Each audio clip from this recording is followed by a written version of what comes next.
आप कौन सा शैम्पू यूज़ करते हो, कौन सा हेयर सीरम यूज़ करते हो, कंडीशनर क्या अप्लाई करते हो, आपके हेयर इतना स्मूथ और शाइनी कैसे है, आपका हेयर केयर रूटीन क्या है। तो ऐसे ही कुछ क्वेरीज़ मेरे पास बहुत दिनों से आ रहे थे। तो मैंने सोचा है कि मैं जो भी यूज़ करती हूँ और जो भी हेयर केयर रूटीन मैं डेली बेसिस पे फॉलो करती हूँ या फिर वीकली फॉलो करती हूँ, मंथली फॉलो करती हूँ, मैं तो वो सारी चीज़ें मैं आप लोगों के साथ धीरे धीरे शेयर करूँगी। तो आज के वीडियो में मैं आप लोगों के साथ शेयर करने जा रही हूँ मेरी जो नॉर्मल हेयर केयर रूटीन है, मैं जिसे डेली बेसिस पे फॉलो करती हूँ। बहुत ही सिंपल सा एक रूटीन मैं फॉलो करती हूँ, तो मैं आज वो आप लोगों के साथ शेयर करने जा रही हूँ।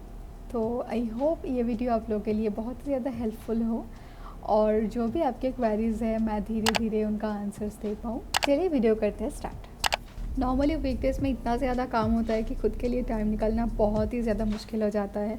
फिर भी मैं 6 से 7 बजे तक मैं उठ जाती हूँ, फिर जिम जाती हूँ। जिम से आके मेरा जो पहला काम होता है, भर भर के मैं पानी पीती हूँ। नेक्स्ट मैं लेती हूँ एक वुडन कोम। मैं इसी कोम की मदद से ब्रश करती हूँ। वुडन कोम बहुत ही ज़्यादा बेटर है जो प्लास्टिक के कोम्स मिलते हैं उससे, क्योंकि इससे आपके जो स्कैल्प है वो डैमेज भी नहीं होता और हेयर में बहुत ही अच्छे से ग्लाइड कर जाता है। तो मार्केट में जितने सारे कोम्स अवेलेबल है प्लास्टिक के, उससे काफ़ी ज़्यादा बेटर है ये wooden combs. If you want to smoothen your hair और ऐड वॉल्यूम, और डिटेंगल में भी ये बहुत ही हेल्पफुल है। अब देख सकते हो मैं अपसाइड डाउन हेयर ब्रश कर रही हूँ। ये बहुत ही पुराना तरीका है जो मैं अभी तक फॉलो करती हूँ। दिन में या फिर रात में मैं एटलीस्ट एक बार अपसाइड डाउन जो हेयर कोमिंग है वो करती हूँ। Combing hair upside down can stimulate blood flow to the scalp, which can promote hair growth and overall scalp health. Next मैं लगाती हुई रोज़मेरी वाटर। इसे मैंने खुद घर पे बनाया है। कैसे बनाया है मैं नेक्स्ट वीडियो में आप लोगों के साथ शेयर कर दूँगी। आई थिंक आप लोगों में से 90% लोगों को अच्छे से पता है कि रोज़मेरी वाटर हमारे हेयर के लिए कितना ज़्यादा बेनिफिशियल है और ये हेयर ग्रोथ में कितना ज़्यादा मदद करता है। तो इसीलिए मैंने 2024 से ये रोज़मेरी वाटर बनाना और लगाना स्टार्ट किया है। मैं ऐसे ही लगाती हूँ।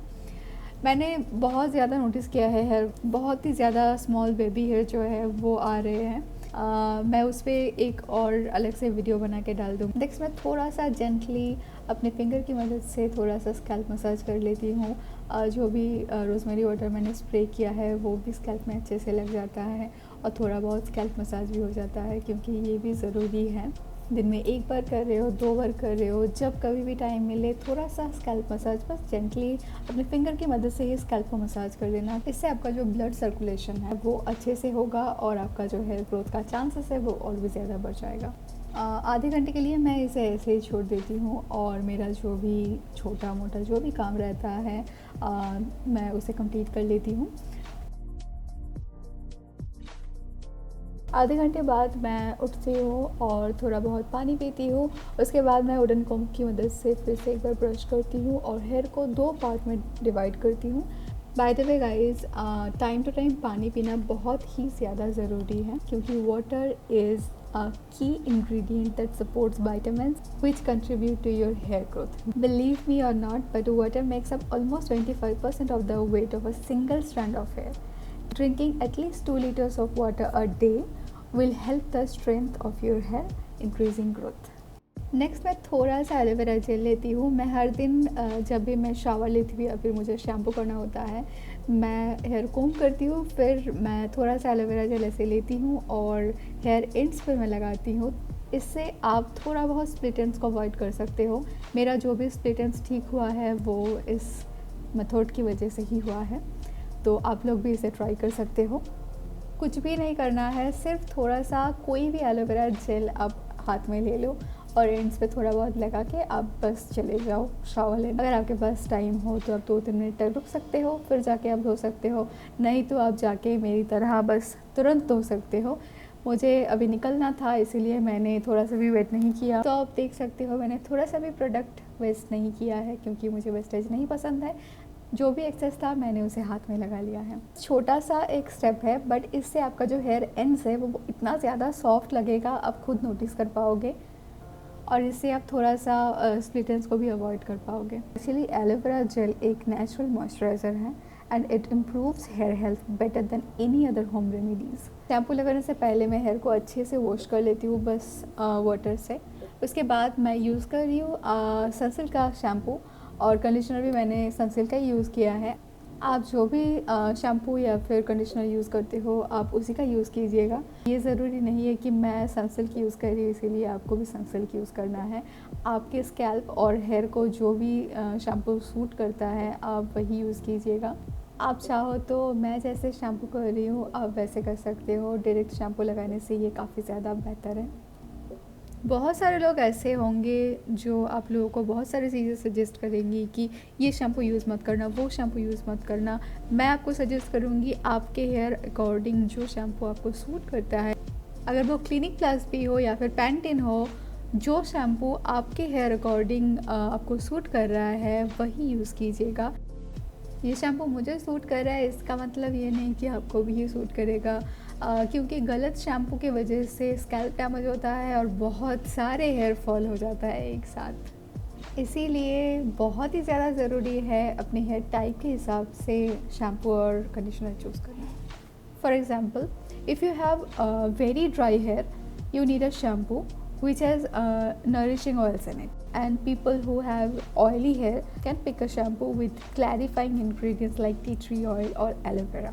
मेरा जो हेयर टाइप है वो बहुत ही ज़्यादा ऑयली है। 2 से 3 दिन तक अगर मैं शैम्पू नहीं करती तो मेरा जो हेयर है आपको देख के लगेगा कि मैंने अलग से ऑयल यूज़ किया है, बट नहीं, वो नेचुरल ऑयल है जो मेरे स्कैल्प से निकलता है।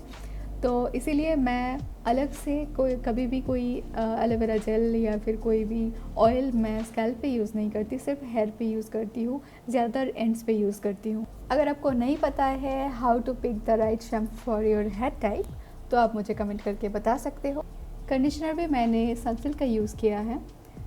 शैम्पू के बाद कंडीशनर यूज़ करना बहुत ही ज़्यादा इम्पॉर्टेंट है, क्योंकि जब आप शैम्पू करते हो तो आपका जो नेचुरल ऑयल है वो रिमूव हो जाता है। Conditioner reintroduces moisture back into your hair and helps to smooth your strands for a shiny, soft and healthy finish. Conditioner आपको स्कैल्प में यूज़ नहीं करना है। आप देख सकते हो मैंने एंड से स्टार्ट किया है और थोड़ा बहुत मैंने हेयर डिवाइड किया है और थोड़ा थोड़ा करके मैंने हेयर पे यूज़ किया है। स्कैल्प को मैंने छोड़ दिया है, स्कैल्प में कंडीशनर यूज़ नहीं करना है। आप देख सकते हो मेरा जो हेयर फॉल है वो भी थोड़ा बहुत नहीं हो रहा है। मैं पूरी ट्राई कर रही हूँ कि आप लोगों को मैं दिखा पाऊँ कि मुझे हेयर फॉल नहीं हो रहा है। पहले इतना ज़्यादा हेयर फॉल मुझे होता था इस टाइम पे, आप खुद देख के चौंक जाओगे, मैं वीडियो यहाँ पे डाल दूँगी। बट अभी मुझे थोड़ा सा भी हेयर फॉल नहीं होता है, तो मैं खुश हूँ इस चीज़ से। मैंने कैसे मेरा जो हेयर फॉल है उसे ट्रीट किया है मैं जल्दी आप लोगों के साथ शेयर करने वाली हूँ। सो कंडीशनर लगाने के बाद मैं 2-3 मिनट तक इसे ऐसे ही छोड़ देती हूँ और मेरा जो भी बाकी काम है मैं वो कर लेती हूँ। कंडीशनर लगाने के बाद आप जब हेयर वॉश करते हो तो आपका जो हेयर टेक्सचर है वो बहुत ही चेंज हो जाता है, बहुत ही स्मूथ और सॉफ्ट हो जाता है।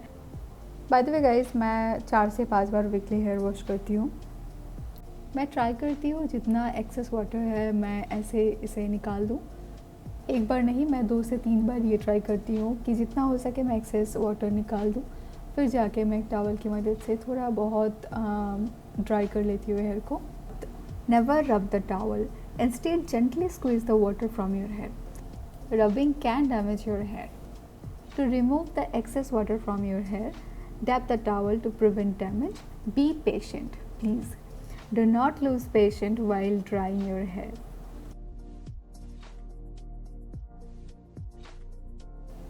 Rubbing your hair aggressively with the towel can lead to frizzy hair. Please avoid doing that to reduce frizz. Dabbing and squeezing takes time, but it sure helps with your hair health. Next मैं use कर रही हूँ hair serum, जो कि एक important part है hair care routine का। Hair serums provide an intense and instant boost of moisture, leaving the hair feeling softer, smoother and more manageable. अब देख सकते हो मैंने बहुत ही ज़्यादा जेंटली इसे लगाया है, थोड़ा सा भी रब नहीं किया है, क्योंकि मैं चाहती हूँ प्रोडक्ट अच्छे से हेयर पे लग जाए। इसीलिए मैंने बहुत ही ज़्यादा सॉफ्टली और जेंटली इसे अप्लाई किया है।